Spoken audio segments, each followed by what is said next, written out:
They told you imagination wasn't real. And that's where everything went wrong. You know, when you were a kid, imagination wasn't something you did. It wasn't a process. It wasn't a technique. It was what you were, right? You drew Pokemon in a notebook and believed they could exist. Or you played cops and robbers and, you know, you were the hero that protected the town. Or you made up worlds in your backyard.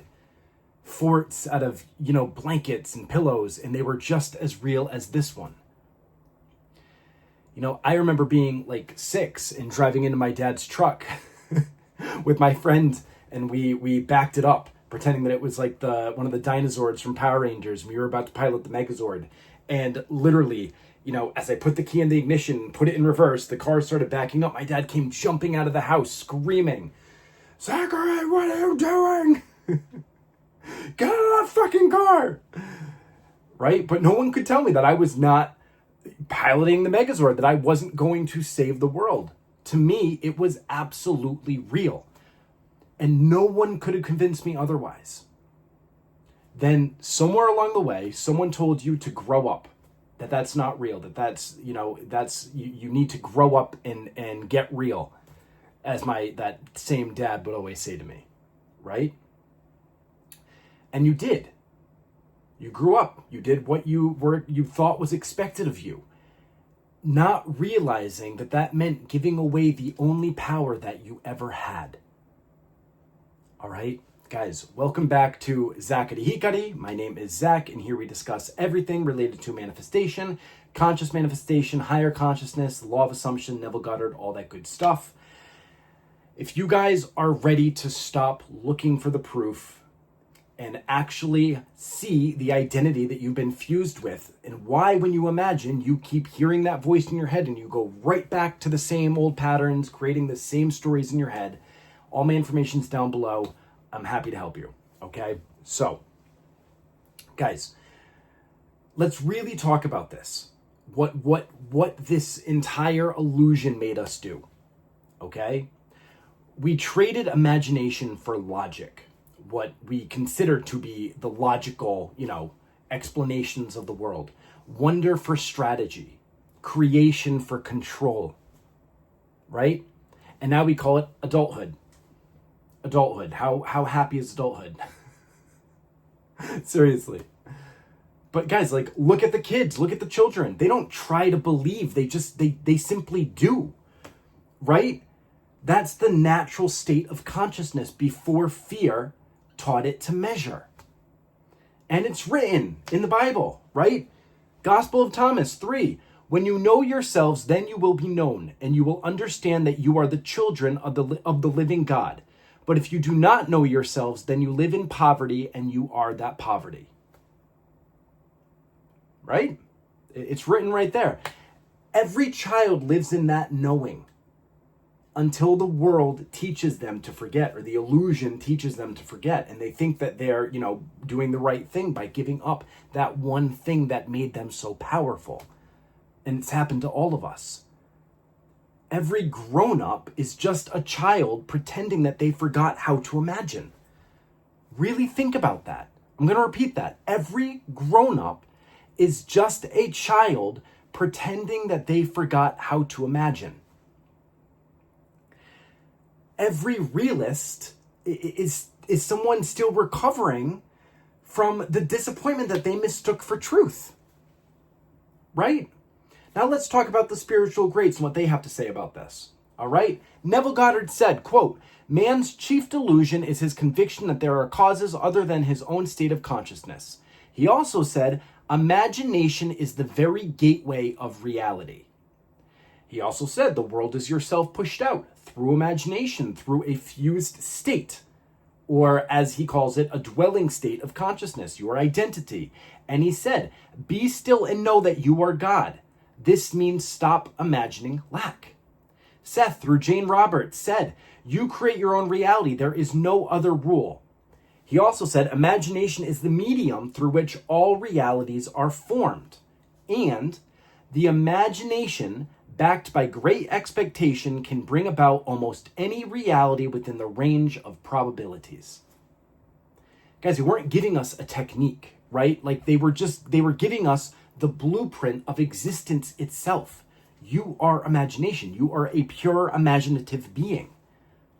But most people hear this and they feel nothing. Not because it isn't true, but because they're still imagining from the identity as the one who's powerless to imagine.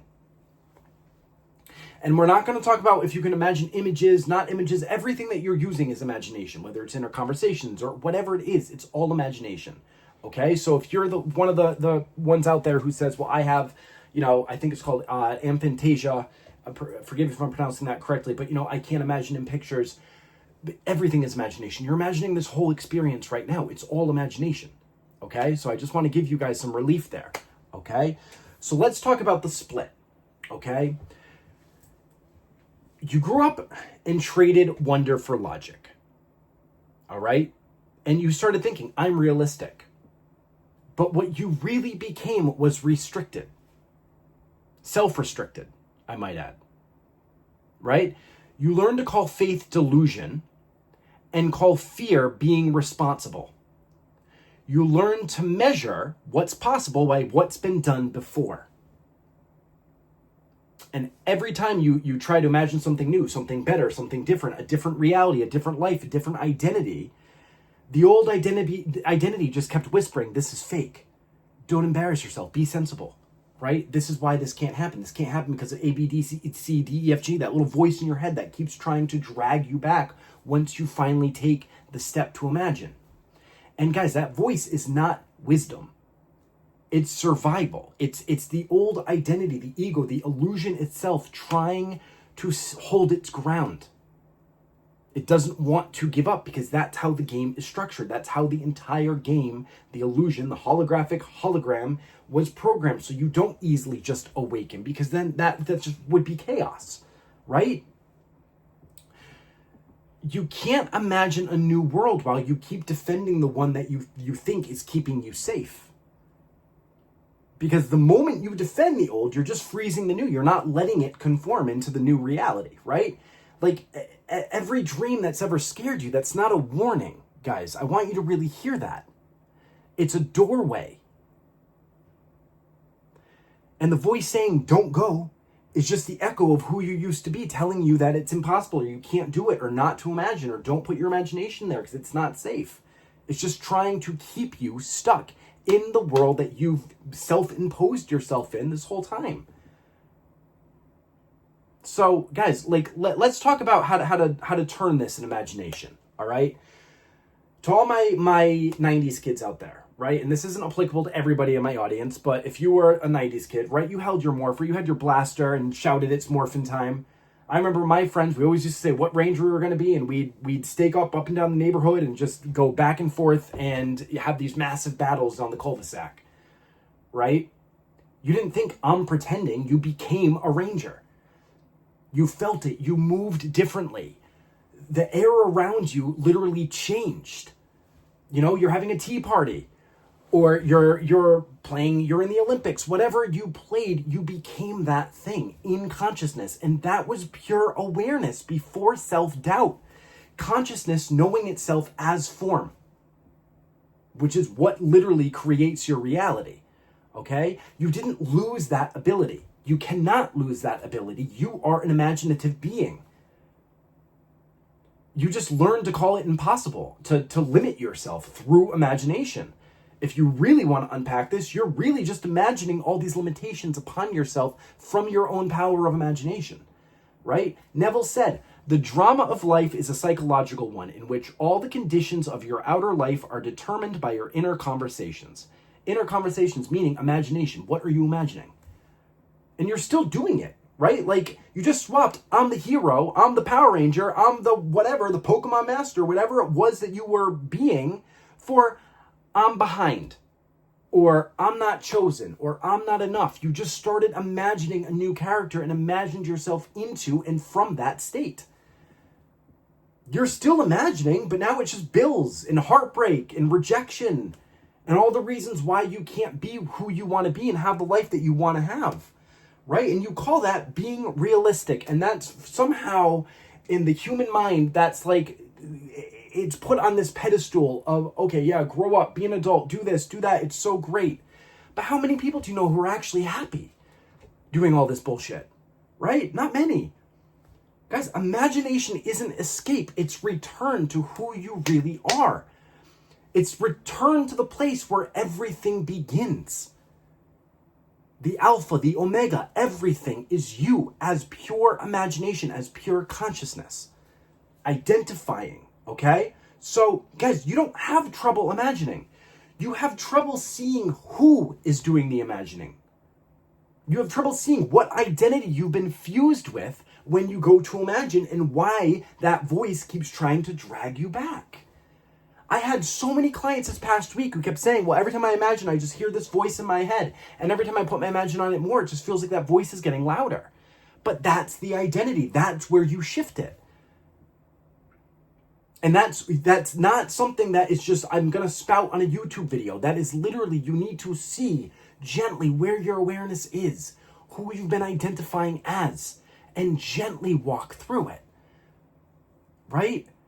I've had a couple intense sessions the last couple of days of people who are really fused to a lot of this trauma identity of, some awful things that they've gone through in their lives. And I'm going to get emotional even talking about it, but walking them through it and helping them see that light on the other side. It's an emotional process. It's something that I for people who are really in it, to just turn on a video and go through it, I think is a little bit irresponsible.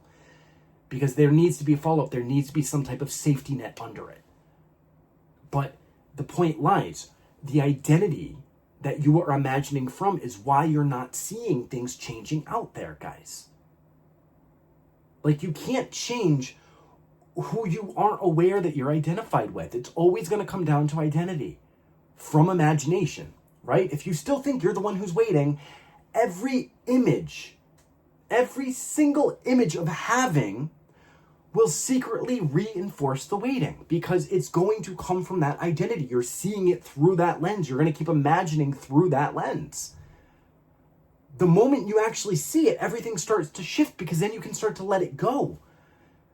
Right? Not because you forced a belief or you said an affirmation a million times to force something out there and tried to reprogram something that didn't need reprogramming, but because you stopped being the one who doubted that you could change, that you could actually imagine something differently, that you could imagine a completely different identity.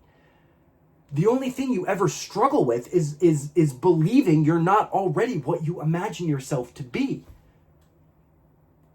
Neville, you already are that which you desire to be. It's just your failure to believe it is why you don't see it. That's not the exact quote, but that's Neville. That's what he's talking about, guys. And you're not believing it because you're still fused with an identity that doesn't believe it. That's why the 3D fights you, because it's the echo of who you were, not who you are. You are all identities. You are everything, everywhere, all at once, but you're selecting one identity and then persisting in that identity, so things start to persist and conform out in the 3D holographic illusion of 3D light particles through your awareness, which you are collapsing in every moment of now through your own consciousness and imagination, right? Like, when you start to imagine from the new version of yourself, or the desired version, the new identity, the old world, it starts to unravel. And that unraveling looks like chaos. It can be very triggering. But it's freedom in motion. You're seeing the world literally move around your new desired state of being. So when I say imagine, guys, I'm not asking you to sit there and daydream just for the sake of daydream and just like, oh, I just imagined, now back to reality. I'm asking you to remember, right? I'm asking you to remember. You can't pretend to be who you are. You can only remember that you forgot who you really are. That's the key to all of it. Who are you fused with? What is the identity that is holding you back from imagining? What is the story you're addicted to? Who are you truly saying that you are? That is the key to all of it, guys. All of it. That's it. And once you see that and can actually let go of all these unconscious assumptions you have back here, it's like, oh yeah, you can do all the fucking SP videos and watch all the do all the courses and do this and do that. But why is your SP still not here? Because you're not even really seeing who you're being. It's the unconscious assumptions you're not aware of below the light of awareness that keeps recreating the same reality, the same patterns over and over again. Once you let that go, you're free to imagine your new reality. And you won't have a voice trying to drag you back all the time. All right? Neville said, imagination is seeing with the eye of God. And every time you close your eyes and feel something real, that's God looking through you. You are God. You are the center of all creation itself. Every time you write or script something, that's God's writing. Every time you hear an inner conversation, that's God speaking. All of it is God. All of your imagination, because that is pure consciousness, is God in motion. So every scene, every vision, every spark that feels too beautiful to be random, guys, that's not delusion. That's truth in its purest form. That is who you really are. You never stopped being that child. You just stopped believing in your own vision. Right? Like, imagination was never pretend. Pretend was the lie you used to make everyone else comfortable. Or the lie you used, I should say, to make everyone else comfortable. That you're going to be realistic, you're going to do these things, you're going to go through these motions, you're going to do everything that's expected of you in order to thrive within the world of illusion, while you're still struggling under the weight of those own limitations, the self-imposed limitations that you keep putting on yourself. Back to the layers of creation video I did. The unconscious assumptions you hold about the world, about yourself, about what can be possible, about who you are, all of it that you're not even aware of is what is always creating your reality right now. Who do you say I am? And a lot of you are not aware of that. You're not truly aware of that. So you think that you're trying to force something or you're trying to fix something, and life just keeps slapping you in the face over and over and over again. The same breakups, the same situations, the same cycles. Okay? Guys, the world doesn't change because you understand this. Be a doer of the word, not a hearer.